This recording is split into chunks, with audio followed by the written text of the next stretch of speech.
Coming to you from Orange County, California, this is the Jug Life Podcast with Max Ada and Chad Wesley Smith.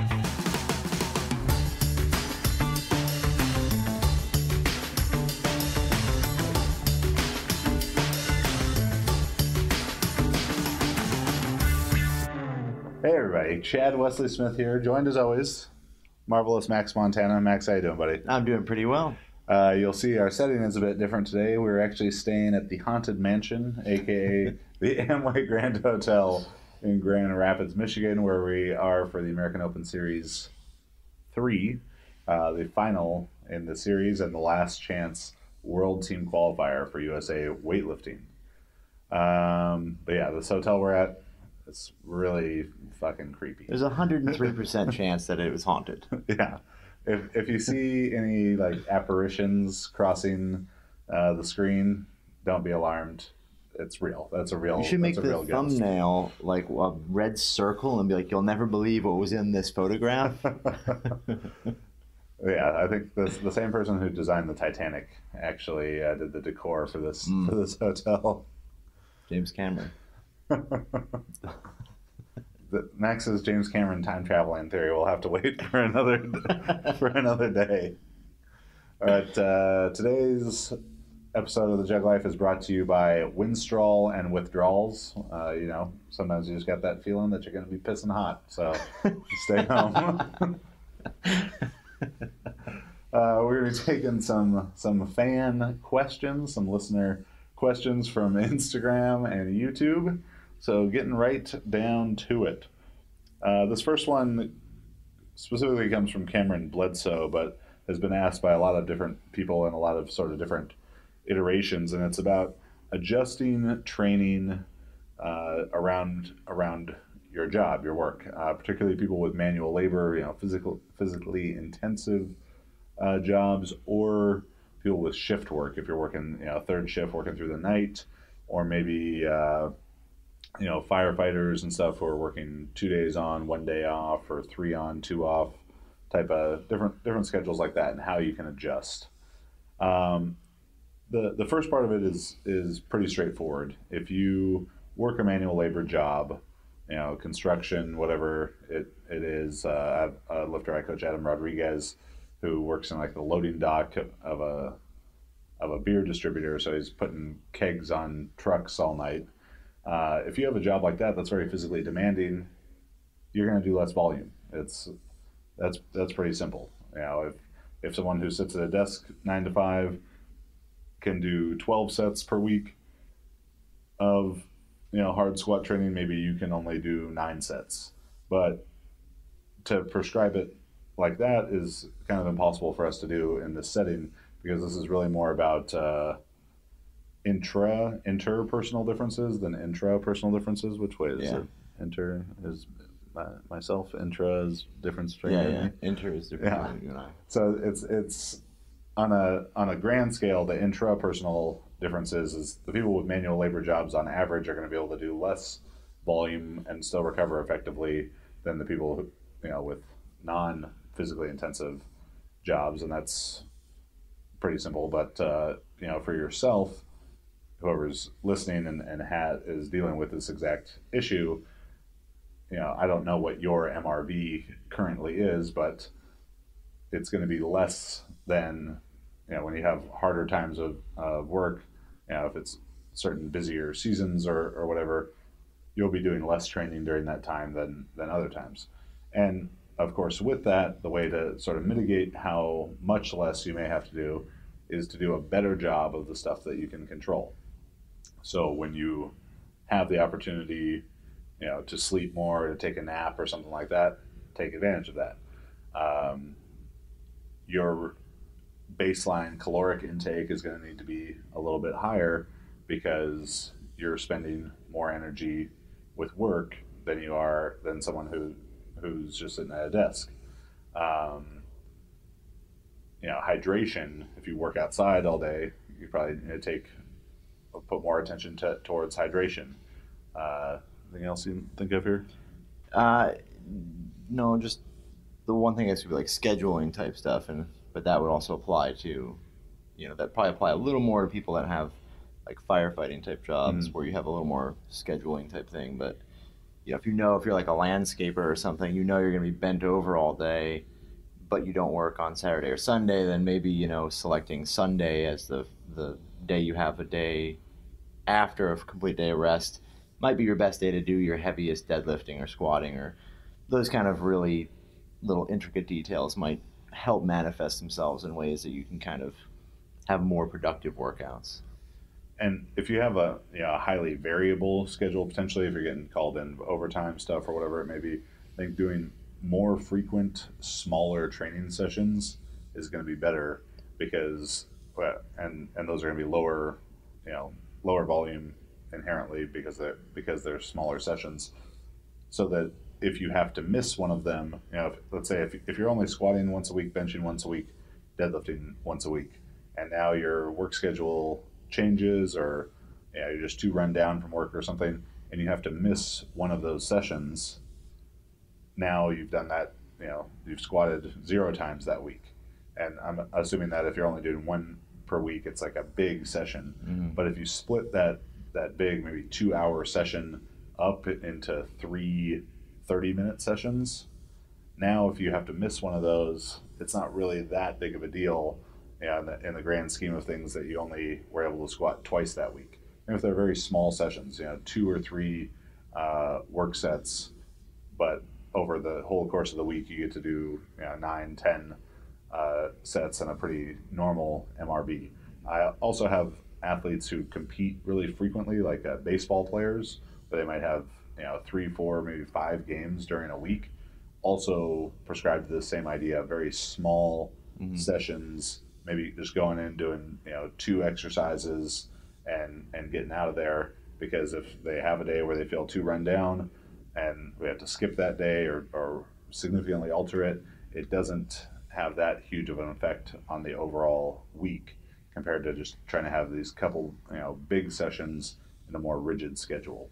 Yeah, I've had a few like police that I've coached, Oakland Police Department guys, and their volume is always less. I mean, they're always going to do a lot less volume, but they've made tons of progress. Like, so it's not, don't think that because you have to reduce the volume, you're going to prevent yourself from making any kind of progress. Obviously, volume is a huge driver of success, but these guys probably did some of the smallest workouts we've had people do, and they made plenty of progress. So if it's adjusted well, you'll progress. If you're trying to do too much because you're going to be the tough guy and work a manual labor job or work a night shift and then come in and train, and you're doing too much, you're just going to end up spinning your wheels for a long time. Yeah, and then I think the last thing to kind of remember with this is the circumstance is sort of what you make of it. Yeah. If you go in with the mindset that you're going to do the best job that you can, even though the circumstance may not be ideal, you're going to be a lot better off. Same schedule and everything as someone else who comes in thinking like, well, I can't do as well, or I can't be as strong as that person because I work this tougher job or whatever it may be. So you just kind of got to make the best of your circumstance. And the kind of final thought on this idea is keep in mind, and this goes, if you work construction, if you're police, fire, military, even if you're a student and you have finals and that kind of stuff, is that the body does not differentiate and doesn't understand the difference between training stress, life stress, work stress. All it knows is stress and stimulus, and the more stress that's being imposed on you from outside factors like work, like relationships, like changes in your daily routine, worse sleep, whatever, changes in diet, all that stuff is extra stress being imposed on the body that you need to account for. So if you're working 10-hour construction days, account for that. If you're having back-to-back third shift work, overtime stuff, and you're getting less sleep, account for that, and dial back the volume first, and then dial back the intensity if you need to as well on top of that. If you're in finals at school and you're stressed out by that and getting less sleep or whatever it is, same type of adjustment. So whatever that extra stress being imposed on you is, manual labor, shift work, school, big arguments with your significant other, whatever it may be, if you can plan it or it's unforeseen, make those adjustments and don't worry about it. Particularly people dealing with the short-term changes, they're having to change a day, a week, even a month of training, and just getting the best you can out of it is going to go a long way. I think people get so concerned with doing great, optimal, the most optimal training all the time, and kind of the tweak I think you need to put on that is you need to do the most optimal training you can do right now. And if you just have consistently good training and it doesn't have to be PR every single week, and pushing it to the absolute limit, because you usually find when people are doing that, it becomes this PR, injured, Yeah. And then they're working their way back. But as cliche as it may be, is kind of a slow and steady wins the race type of thing, just getting good, sort of the minimum necessary done all the time. Yep. So our next question is much more involved and comes to us from City Strength HQ, which I believe is a Australian company based in Melbourne. Of which 80s, 90s action hero, and the specific question is, would achieve the greatest super total if they all went head to head? As far as their lifting abilities, we don't know if that would be, if we're going formula, total weight lifted. Yeah. So we're just going to tweak this. Impossible to determine that. Yeah, we're just going to tweak this question a little bit to basically be what 80s and 90s action hero would win in a deathmatch style tournament. Clearly. And I have a bracket here. It's pretty official. So Max and I have selected 8 characters into our tournament. On one side of the bracket, we have, from Commando, John Matrix versus Scott McCoy from Delta Force, played by fucking Chuck Norris. On the lower side of that bracket, from Over the Top, Lincoln Hawk, the greatest truck driving child custody film. Arm wrestling, too. They had some arm wrestling in there, too. Yeah. It's really a human story piece. Lincoln Hawk from Over the Top versus Casey Ryback, Steven Seagal in Under Siege. On the opposite side of the bracket, a matchup for the ages, Rambo. I guess, which Rambo? It's got to be Rambo 4. Okay. The other Rambos are, there's 2 Rambo movies that are really great. I'm thinking we're Rambo First Blood here. Well, sorry, I thought, yeah. Yeah. Rambo, my bad. Yeah. Stallone threw me off. He's on here a few times. There's a lot of Stallone repeats here. Right. We have Rambo versus the Terminator. And this is T-100, so Terminator 2. Yeah. Which is really one of the best movies, not just action movies. Best sequel ever. Yeah. For sure. Well, what about Break Into Electric Boogaloo? That was good, too. Yeah. That's true. Did you know Vin Diesel was in that? I did not know that. I think he was maybe an extra dancing. Well, fast fact. And the final matchup of our first round, Jean-Claude Van Damme as Frank Dukes from Bloodsport versus the American icon, the Italian stallion, Rocky Balboa from Rocky 4. That's where Max is. That Rocky 4, yeah. Definitely not the other Rockies. Yeah. Well, we don't want him getting his ass kicked by Clubber Lang. We're not putting Mr. T in he lost here. in the first one, so you can't use that guy. All right, so in our first matchup, Matrix versus Scott McCoy. Arnold versus Chuck Norris. Chuck Norris has a lot of formal martial arts training. Arnold is Arnold. John Matrix. Jimmy's killed way more people. Way more people. He's killed way. He also. Let's look at the real driving force behind Arnold in Commando. Alyssa Milano. Yes. He has to rescue his daughter. That clearly, as a plot device, can turn a man into a super killing machine. Yes. And I mean, as you could see from mine and Max's remake of Commando, it's a very tender relationship between John Matrix, and his daughter Jenny Matrix. So he is superhumanly motivated in this. So Matrix, moving on to the next round. Also on that side of the bracket, Lincoln Hawk versus Casey Ryback. Stallone v. Seagal. Once again, we have a formally trained, some sort of martial artist in Steven Seagal. Martial arts. Yeah. I think. And Lincoln Hawk is he's an arm wrestler. Right, but again, multiplier factor there, possibly the kid. Kramer versus Kramer scenario here. Child custody issue comes into play.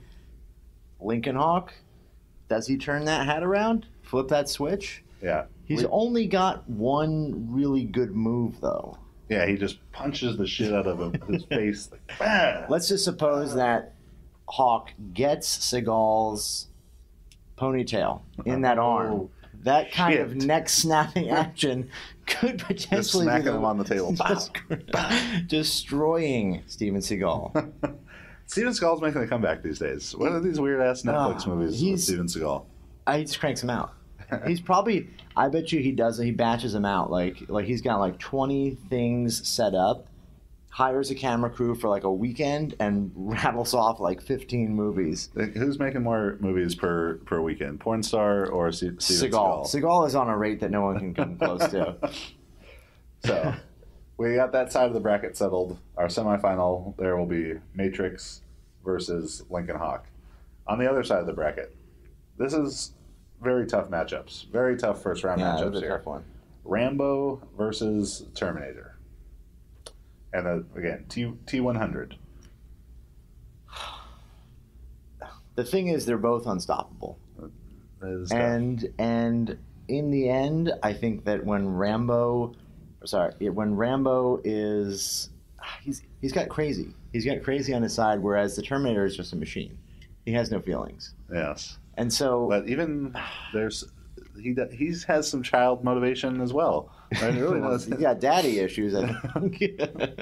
I mean, if John Connor's life is at stake, is Rambo trying to kill John Connor if he beats the Terminator? From Terminator 2, yeah. He can't kill anyone.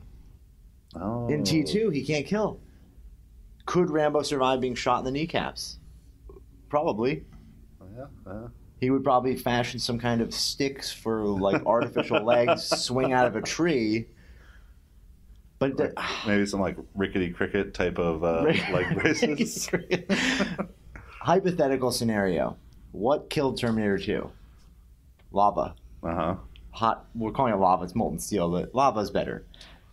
What was Rambo's go-to with the bow and arrow? Yeah. Fire. Fire versus Terminator. Clearly, that's a win. But it's the Terminator. That's true. The Terminator could also just kill him. Yeah, just kill him. I feel like the Terminator is always underperforming his abilities. He's like the Terminator's like the guy on Instagram who's crushing 300 kilo squats day in day out and goes to the meet and bombs at like 80% of that.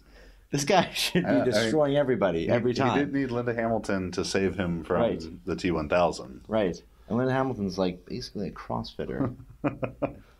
But I can't imagine Rambo defeating Terminator. All right, you got to call it then. All right, we're going. Terminator moves on in the battle of Rambo v. Terminator.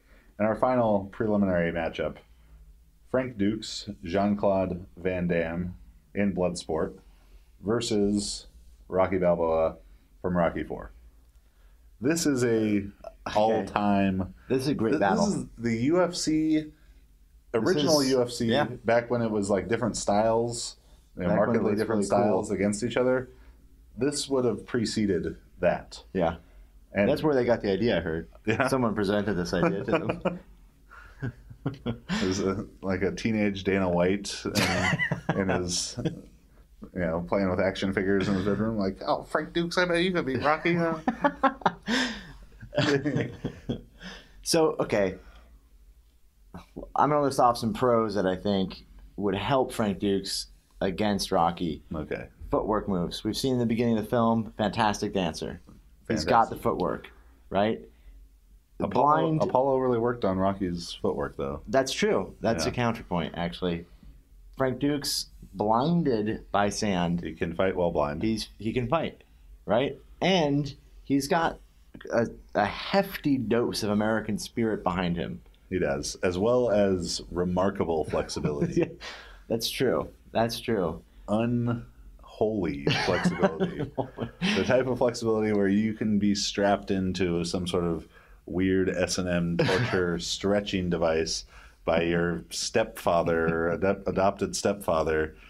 The beginning of Bloodsport, the opening sequences of Bloodsport, is without a doubt the worst acting possibly that has ever made it. It's very possible it's into a film that's released. It's like they dubbed over it and then dubbed over it again. They only had one copy of it back then, one VHS copy to do, so they had to dub over it twice. They just couldn't. They dubbed the original, and they were like, "Well, fuck! Now what are we gonna do? We got to redub it to make it work." And when his master's son calls Frank Dukes Round Eye, that's enough. That's all for today. Not yet. Why don't you quit, Round Eye? It was more acceptable back then. I hadn't seen the movie for a while, and I saw that it was coming on TV, and I started watching it, and I was like, holy shit, this is the worst acting I've ever seen in my life. Rough. And then just the blatant racism. It was a different time back then. The reverse white privilege that he gets. But yeah, so we've got a mixed martial arts style, let's say, with Frank Dukes versus Rocky. And it's where's Rocky never loses. Well, no, sorry, no. He does lose. Rocky never loses quits. Often. Yes, he never quits. Yeah, I mean, he defeated Ivan Drago, because if the fight was Frank Dukes versus Ivan Drago, I'm going Drago. Yeah, that's true. Dukes v. Rocky, I guess it depends on the rules, because this is almost a McGregor-Mayweather scenario. Yeah. Does he try the hammer punch to the back of the head? Yeah. Or? But Rocky does have diverse fighting styles. Right. He defeated Thunder Lips. And I think the trump card in all of this is that Rocky defeated communism single-handedly. Right. I mean, through sheer force of will. And if you can defeat communism, you can defeat Frank Dukes. So, Rocky, moving on. I mean, now our semifinals matchups: John Matrix versus Lincoln Hawk, and Terminator versus Rocky. Matrix versus Hawk. I mean, John Matrix doesn't have a ponytail to grab onto, so Lincoln Hawk's one. They're both motivated by child custody on some level. But Jenny Matrix seems really sweet. She's much more lovable. Yeah. I really hated the shit out of that kid in that arm wrestling movie. Yeah. Lincoln Hawk's he was a little bastard. He's one of the biggest pricks just a puss. ever. There's so many times where he would have just left him on the side of the road. Oh, yeah. He was a soul-sucking little troll. Yeah, like when he is awful. When he gets him to beat those kids who are bullying him in arm wrestling, like Lincoln Hawk should have just traded his son for. Jenny Matrix would have killed those kids. She would have. She would have snuck in. She would have let him tease her. She would have snuck in later, and they're sleeping, and cut all their throats, and probably shot their parents too. She can't sneak up on anyone. That's true. But she can't. No, she can't sneak up on her dad because he smells people coming. Yeah. It's John Matrix. You gotta stay downwind. Stay downwind. So that's Matrix. Yeah, I think handedly defeats no problem Lincoln Hawk and his one move in this. He just takes his hat, throws it to the side. Says, "Oh, what you gonna do now, bitch? Yeah, that's your one superpower. Turning your fucking hat around, and now it's on the ground. I killed an entire island of some sort of Mexican type of rebel army. Yep. I cut my own wounds out with the... Yeah. Matrix. Have you seen the behind the scenes of the Commando? Watch that. Tell me that he's not winning that fight. The behind the scenes of Matrix on YouTube is pretty excellent. Incredible. Yeah. Yeah. All right. So Matrix moves on to the finals. Then we have Terminator versus Rocky. Epic battle again, but I think we go back to the trump card of Rocky can defeat communism. Robots are basically communism. Yeah, I would liken... Skynet is communism as far as I'm concerned. Yeah, a lot of similarities there, I think. I don't even need to go any further with that.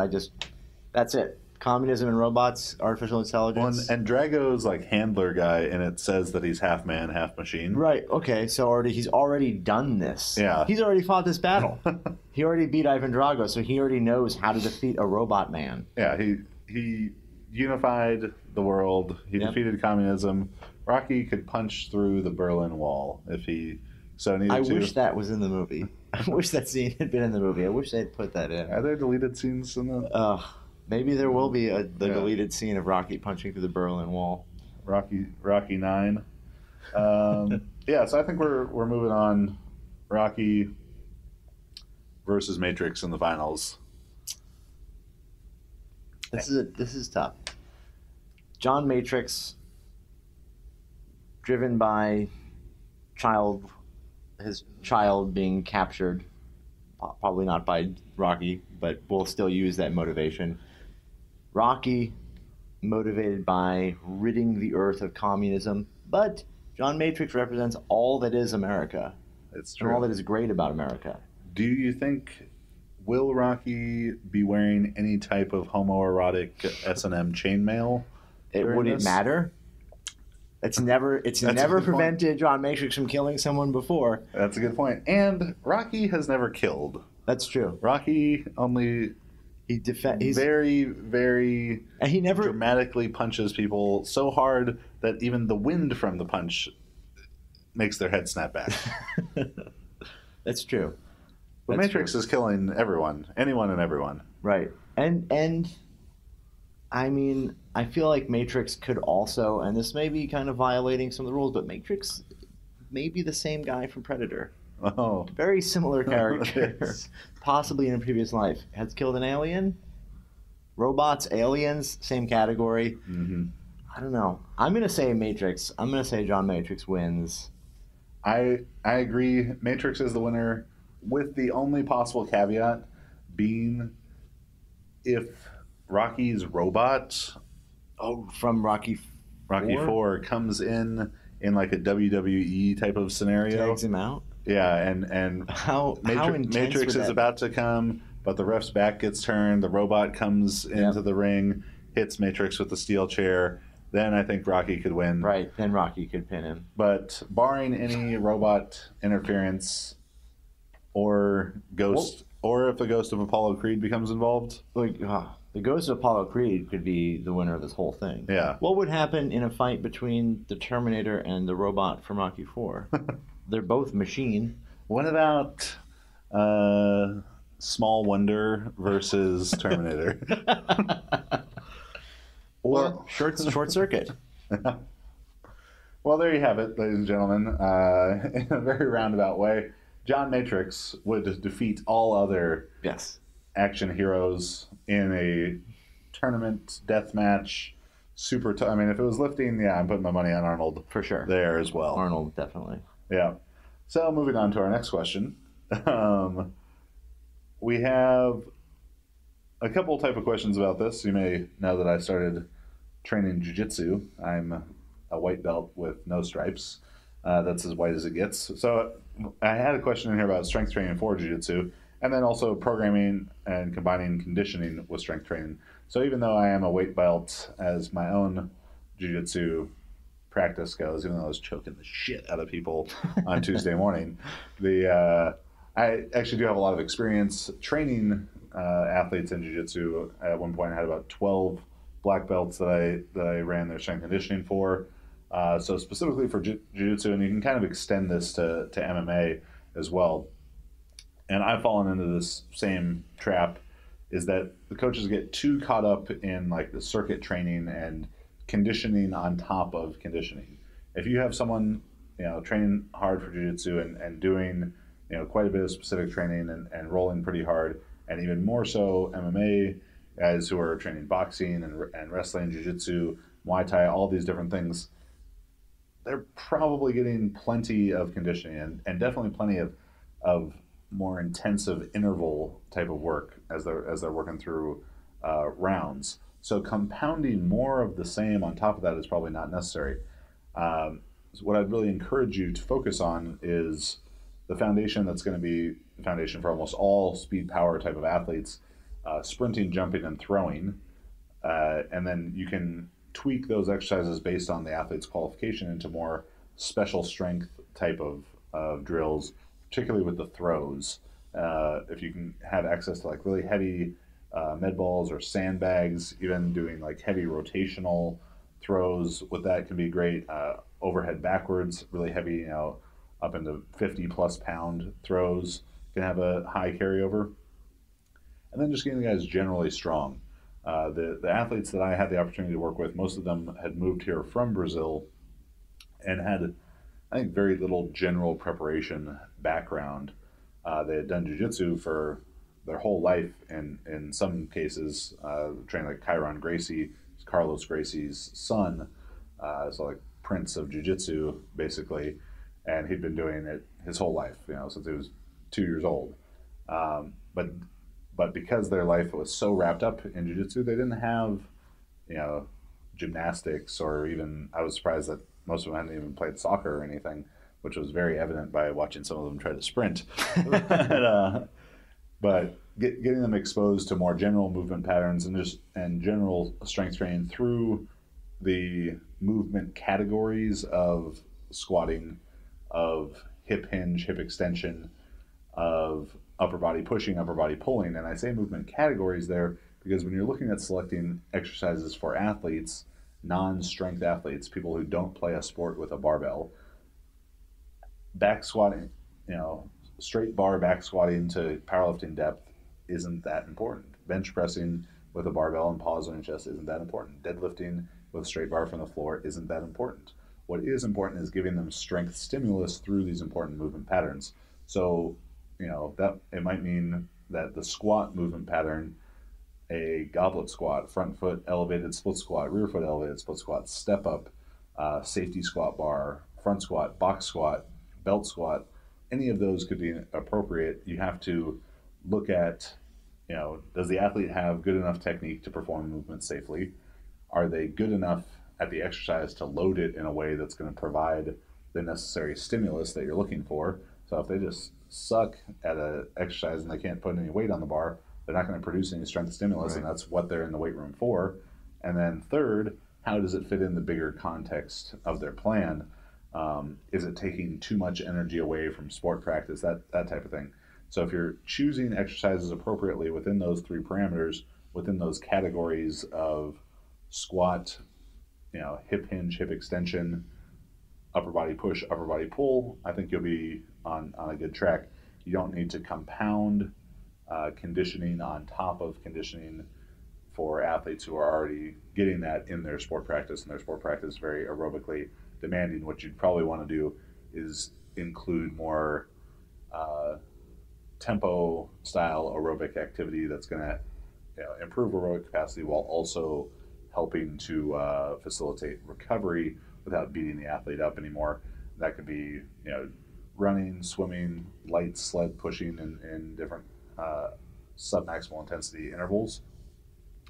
Then to go a step beyond that, as far as combining conditioning with strength training, what you're going to want to do there is look at developing a high-low model or high-medium-low model to where you can consolidate your most intensive conditioning days if you're going to do stuff like high-intensity interval training or like sprint repeats.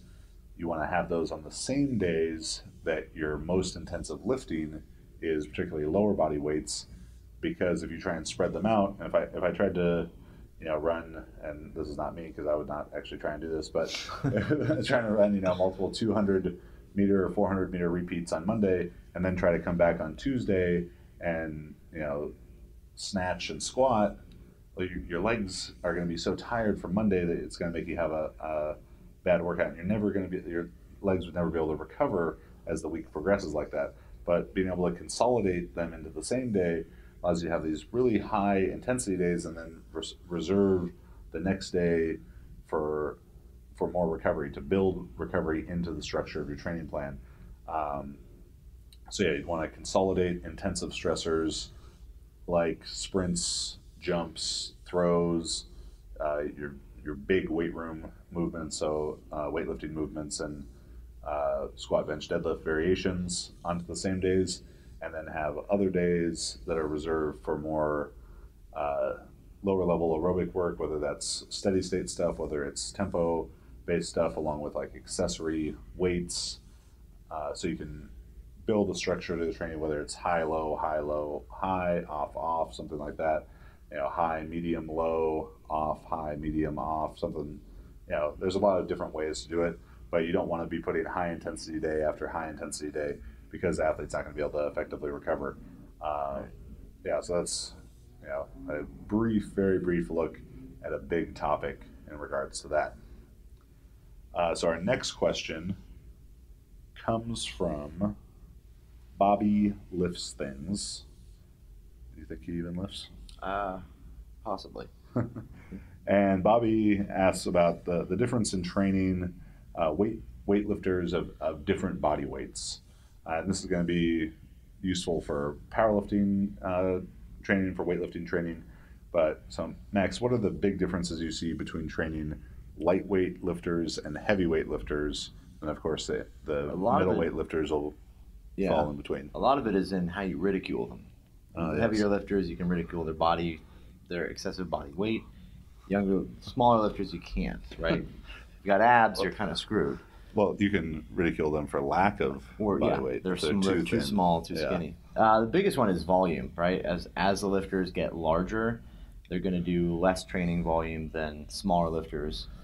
Also, from a standpoint of a long-term development, the bigger lifters are going to develop over a longer period of time. So if you take all situations being equal, the bigger lifter is going to develop maybe a little bit slower, but over the course of a longer period of time. So because they can continue to gain body weight, they have to take advantage of that, and they have to continue getting heavier and heavier and heavier until assuming we're talking about supers rather than just like a 105 or a 120 or something. And some of that too is going to be because the heavier lifter is probably more reliant on strength qualities, right, and the lighter weightlifter more on their speed and explosive qualities, right, which are going to diminish faster. Right, and the larger you get, the more importance there is on the absolute strength, on the level of absolute strength, rather than just relative strength. Whereas a smaller lifter, as they become, more experienced, better, higher qualification, they don't need to spend as much time developing,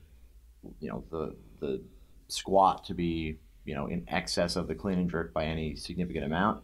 With supers and larger lifters, that scale is more skewed to the side of being stronger in an absolute value.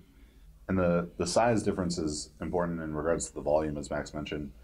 Not only the body weight of the lifter, but also the height of the lifter. If you had two lifters in the same weight class of significantly different heights, the taller lifter would probably do a little bit less volume than the shorter lifter. And we might be splitting hairs at this point. It's like one set less per week, 1 or 2 sets less per week, because they're moving the bar further with every set, with every rep. So they're actually doing more work, assuming the weight was the same. Right, and then also, on the other side of that scale, as the weights become absolutely larger, it's going to change the recovery, right? So if you're for a power lifter, if you're squatting 900 pounds versus a smaller lifter who's squatting 600 pounds, there's going to be significantly more time to recover from a 900-pound squat. Even if those squats are relatively the same level, like say they had the same Wilks for the squat, the absolutely heavier squat in general is going to take longer to recover from. Now, the particular athletes doing them and their genetic differences and lifestyle differences would have to be taken into account, but that's too big. It's impossible to say in this situation. The same in snatch and clean and jerk. A good example would be like Mike Fox. Mike Fox did a workout last year where he clean and jerked, I want to say about 135, 130, in that range, about 6 times in a workout. And Mike Fox is he's a 56. Yeah, 56 kilo national champion, remote athlete with Max, and he's 5 feet tall? Maybe 5 feet tall? Yeah. Yeah. And that was in the middle of a giant, the whole week was an enormous amount of volume, had very little trouble recovering from those workouts. Contrast that with somebody on the higher end of the scale, like Colin Burns might do 2 or 3 singles in the clean and jerk at his top weight, and maybe even less than that. And he's only a 94. So if you're getting up into supers, somebody who's clean and jerking, 135 for a 56 is basically the American record.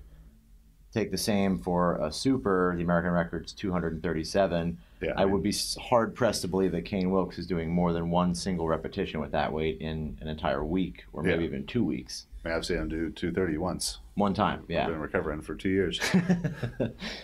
So that's a good practical example where you see that. It's also more evident with women, right? Smaller, lighter females are going to do that way more often, way more heavy attempts in close proximity to each other frequency-wise than larger. I think that Alyssa is probably doing more near maximum and maximum clean and jerks in a week and a month than someone like Sarah Robles, right? And then females of similar qualification doing more relative volume at a higher relative intensity and more frequency than their male counterparts, because the lack of testosterone makes the training response less significant for them. And also females will become detrained more quickly, so they have to keep training up more often, and that will relate to their taper, as well as they're going to train heavier, closer to competition than a similarly qualified male would, even if they were at the same body weight. Let's say a 58 kilo female versus a 56 kilo male. The female is still going to train maybe one day closer to competition a little bit harder than the male would. Something to remember too is that while it's possible to take a super or take a really large lifter and make them do similar training programs to small lifters, and they can, in a sense, get away with it. You might have them being successful. You have these big lifters taking very heavy weights very often in training. You'll see the results in competition where they don't succeed in the clean and jerk, because the residual fatigue is still there. They're not actually recovering from it. It's easy to take somebody and push them hard through a training system or a training program and have the results appear to be successful in training because you're driving really hard, you're pushing them, there's motivation, their body weight's a little heavier.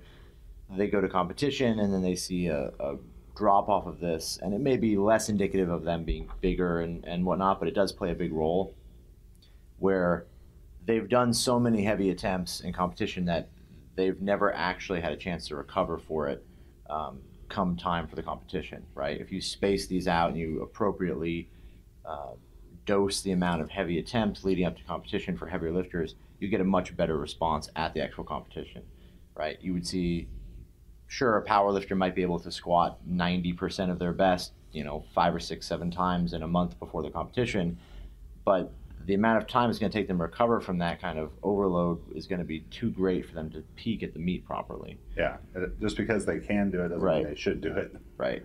So sort of the big takeaways from that are, the bigger the lifter is, the lower volume of training, the less frequent of overloading. The smaller the lifter is, the higher volume, the more frequent.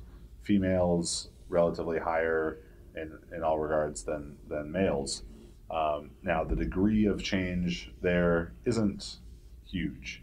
If we were to look at an athlete's MRV, so the maximum amount of work that they could do in a week, again, it's going to vary individual to individual based on their genetic capacity to recover and their lifestyle factors like sleep and diet. But all things being equal, which they rarely are, if we had a 62 kilo male, a 85 kilo male, and 125 kilo male, maybe the 125 guy can do 10 sets of squats per week in whatever overloading range that we're in, while the 85 is doing 13 or 14, and the 62 is doing 16 to 18. It's not a massive difference, and it's not the type of training that changes. Right. It's the magnitude and the dosing of that training that's going to be adjusted. I think people always are amazed if they were to see mine and Marissa's programs next to each other, that even though as different physically as could be, the program is not. Yeah, it doesn't look much different. Yeah, it's just more sets here, a little bit more frequency here, different taper lengths and stuff, but it's not a change in type of training, just degree of training. Yeah. So I think those were some good questions today. Yeah, it was good. Yeah, we got to get out of here before the ghosts of the Grand Amway, start messing with us. Max, where can they find you? You can find me on Instagram, Max_Ada. On Facebook, you can email me at maxjtsstrength.com, or you can go to juggernautonlinecoaching.com. No, juggernautcoaching.com. Juggernautcoaching.com. One day he'll get it.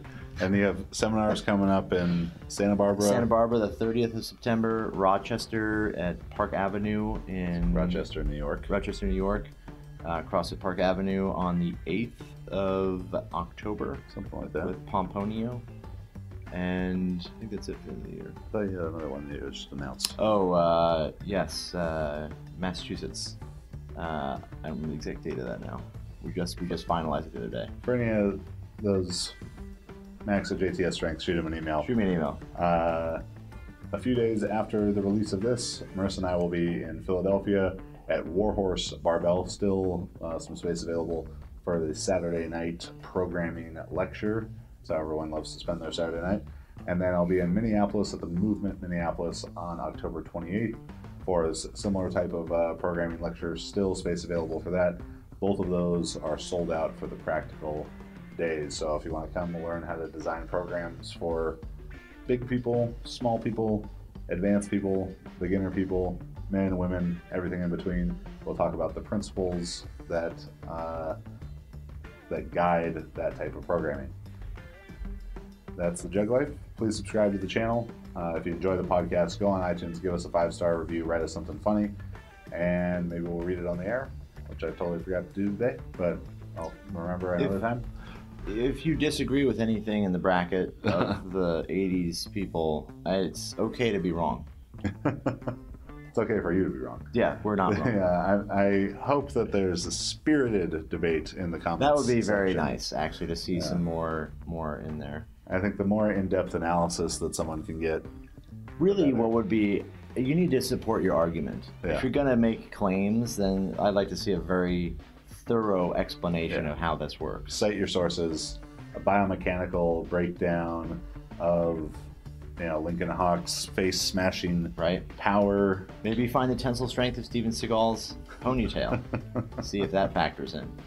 That's another episode of The Jug Life. Thank you for listening or watching, and we'll see you next week.